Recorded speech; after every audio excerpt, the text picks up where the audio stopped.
Hello friends, welcome to ಶಾರಸ್ vlog. ಇವತ್ತಿನ ವ್ಲಾಗಲ್ಲಿ ನಾನು ಸಿಂಪಲಾಗಿ ಮತ್ತು ಟೇಸ್ಟ್ ಆಗಿರುವಂತಹ ಚಿಕನ್ ಕರಿ ಹೇಗೆ ಮಾಡೋದು ಅಂತೇಳಿ ತೋರಿಸ್ಕೊಡ್ತಾ ಇದ್ದೀನಿ.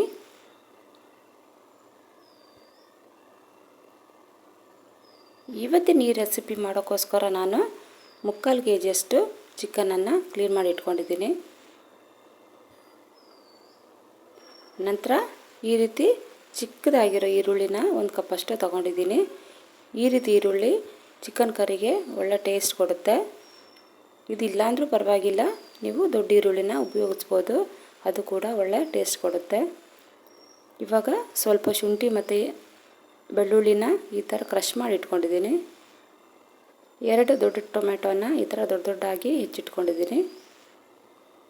ಸ್ವಲ್ಪ ಕರಿಬೇವಿನ ಸೊಪ್ಪನ್ನು ತೊಗೊಂಡಿದ್ದೀನಿ. 1 ಹಿಡಿ ಕೊತ್ತಂಬರಿ ಸೊಪ್ಪನ್ನು ಈ ಥರ ಹೆಚ್ಚಿಟ್ಕೊಂಡಿದ್ದೀನಿ. 2 ಹಸಿಮೆಣಸನ್ನು ಈ ಥರ ಉದ್ದುದ್ದಾಗಿ ಹೆಚ್ಚಿಟ್ಕೊಂಡಿದ್ದೀನಿ. ಹಾಗಾದರೆ ಬನ್ನಿ ಚಿಕನ್ ಕರಿ ಮಾಡೋಣ. ಇವಾಗ ಒಂದು ಕುಕ್ಕರನ್ನು ಬಿಸಿ ಮಾಡ್ಕೊಂಡಿದ್ದೀನಿ. ಜೊತೆಗೆ ಸ್ವಲ್ಪ ಎಣ್ಣೆ ಹಾಕ್ಕೊಂಡಿದ್ದೀನಿ. ಎಣ್ಣೆ ಚೆನ್ನಾಗಿ ಬಿಸಿಯಾಗಿದೆ. ಎತ್ತಿಟ್ಕೊಂಡಿರೋ ಈರುಳ್ಳಿನ ನಾನು ಈ ಥರ ಪೀಸ್ ಮಾಡಿ ಹಾಕ್ಕೊಂಡಿದ್ದೀನಿ. ಜೊತೆಗೆ ಹಸಿಮೆಣಸನ್ನು ಹಾಕ್ಕೊಳ್ತಾ ಇದ್ದೀನಿ. ಈ ಥರ ಸ್ವಲ್ಪ ಹೊತ್ತು ಮಿಕ್ಸ್ ಮಾಡ್ಕೊಳ್ತಾ ಇದ್ದೀನಿ. ನಂತರ ಜಜ್ಜಿಟ್ಕೊಂಡಿರೋ ಶುಂಠಿ ಮತ್ತು ಬೆಳ್ಳುಳ್ಳಿನ ಹಾಕ್ಕೊಳ್ತಾ ಇದ್ದೀನಿ. ಇದರ ಹಸಿ ವಾಸನೆ ಹೋಗೋವರೆಗೂ ಈ ಥರ ಫ್ರೈ ಮಾಡ್ಕೊಳ್ತಾ ಇದ್ದೀನಿ. ಆಮೇಲೆ ಬೇವು ಸೊಪ್ಪು ಹಾಕ್ಕೊಂಡಿದ್ದೀನಿ. 1 ಟೀ ಸ್ಪೂನ್ ಉಪ್ಪು ಹಾಕ್ಕೊಳ್ತಾ ಇದ್ದೀನಿ. ಇದೆಲ್ಲವನ್ನು ನಾನು 1-2-3 ನಿಮಿಷ ಚೆನ್ನಾಗಿ ಫ್ರೈ ಮಾಡ್ಕೊಳ್ತಾ ಇದ್ದೀನಿ. ಇದರ ಹಸಿ ವಾಸನೆ ಹೋಗಬೇಕು ಮತ್ತು ಕಲರು ಚೇಂಜ್ ಆಗಬೇಕು, ಅಲ್ಲಿವರೆಗೂ ನಾನು ಫ್ರೈ ಮಾಡ್ಕೊಳ್ತಾ ಇದ್ದೀನಿ. ಇದು ಇವಾಗ ರೆಡಿಯಾಗಿದೆ. ಇದಕ್ಕೆ ಮಸಾಲೆಗಳನ್ನು ಸೇರಿಸ್ತಾ ಇದ್ದೀನಿ. 3 ಟೇಬಲ್ ಸ್ಪೂನ್ ಧನಿಯಾ ಪೌಡರ್ ಹಾಕ್ಕೊಂಡಿದ್ದೀನಿ. 1/4 ಟೀ ಸ್ಪೂನ್ ಅರಿಶಿನ ಪೌಡರ್ ಹಾಕ್ಕೊಂಡಿದ್ದೀನಿ.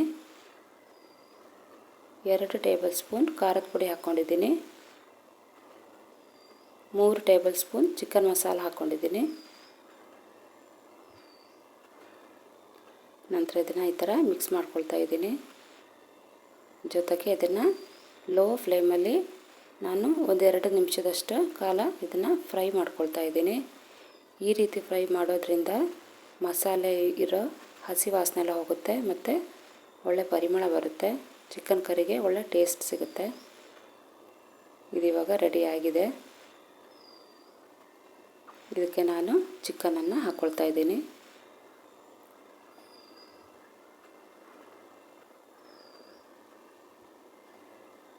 ಇದನ್ನು ಚೆನ್ನಾಗಿ ಮಿಕ್ಸ್ ಮಾಡ್ಕೊಳ್ತಾ ಇದ್ದೀನಿ.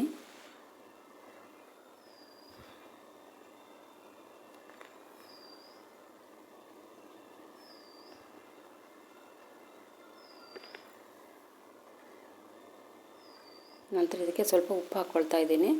ಚಿಕನ್ನಿಗೆ ಚೆನ್ನಾಗಿ ಉಪ್ಪು ಹಿಡಿಬೇಕು, ಅದಕ್ಕೋಸ್ಕರ ಇವಾಗ ಸ್ವಲ್ಪ ಉಪ್ಪು ಹಾಕ್ಕೊಂಡು ಮಿಕ್ಸ್ ಮಾಡ್ಕೊಳ್ತಾ ಇದ್ದೀನಿ. ನಂತರ ಇದನ್ನು 1-2-3 ನಿಮಿಷ ಈ ಥರ ಫ್ರೈ ಮಾಡ್ಕೊಳ್ತಾ ಇದ್ದೀನಿ. ಇದರಲ್ಲಿ ಎಣ್ಣೆ ಅಂಶ ಹೊರಗಡೆ ಬರಬೇಕು ಸ್ವಲ್ಪ, ಅದಕ್ಕೋಸ್ಕರ ನಾನು ಈ ಥರ ಮೆಲ್ಲಕ್ಕೆ ಫ್ರೈ ಮಾಡ್ಕೊಳ್ತಾ ಇದ್ದೀನಿ.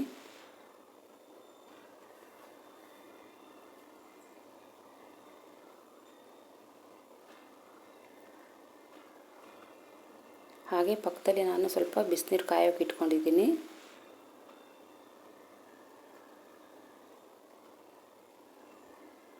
ನಂತರ ಟೊಮೆಟೊನ ಹಾಕ್ಕೊಂಡು ಮಿಕ್ಸ್ ಮಾಡ್ಕೊಳ್ತಾ ಇದ್ದೀನಿ. ಈ ಟೊಮೆಟೊ ಹಸಿ ವಾಸನೆ ಎಲ್ಲ ಹೋಗಬೇಕು. ನಂತರ ಈ ಟೊಮೆಟೊ ಸ್ವಲ್ಪ ಸಾಫ್ಟ್ ಆಗಬೇಕು, ಅಲ್ಲಿವರೆಗೂ ನಾನು ಈ ಥರ ಫ್ರೈ ಮಾಡ್ಕೊಳ್ತಾ ಇದ್ದೀನಿ.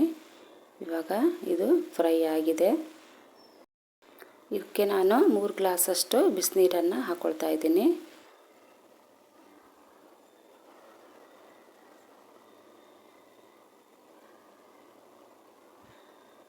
ನಂತರ ಮಿಕ್ಸ್ ಮಾಡ್ಕೊಂಡಿದ್ದೀನಿ ಚೆನ್ನಾಗಿ.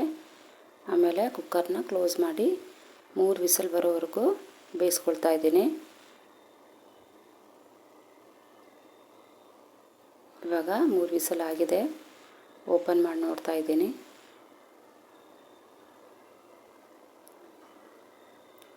ಚಿಕನ್ ಎಲ್ಲ ಚೆನ್ನಾಗಿ ಬೆಂದಿದೆ. ಇವಾಗ ಇದಕ್ಕೆ ಸ್ವಲ್ಪ ಕೊತ್ತಂಬರಿ ಸೊಪ್ಪನ್ನು ಹಾಕ್ಕೊಳ್ತಾ ಇದ್ದೀನಿ. ನಂತರ ಇದನ್ನು 1-2 ನಿಮಿಷದವರೆಗೂ ಕುದಿಸ್ಕೊಳ್ತಾ ಇದ್ದೀನಿ, ಕೊತ್ತಂಬರಿ ಸೊಪ್ಪಿನ ಹಸಿ ವಾಸನೆ ಹೋಗೋವರೆಗೂ. ಉಪ್ಪೆಲ್ಲ ಕರೆಕ್ಟಾಗಿದೆ. ಇವಾಗ ಗ್ಯಾಸನ್ನು ಆಫ್ ಮಾಡ್ಕೊಂಡಿದ್ದೀನಿ. ನಂತರ ಸರ್ವ್ ಮಾಡಿದ್ದೀನಿ. ಸಿಂಪಲ್ ಮತ್ತು ಟೇಸ್ಟ್ ಆಗಿರೋ ಚಿಕನ್ ಸಾಂಬಾರು ರೆಡಿಯಾಗಿದೆ.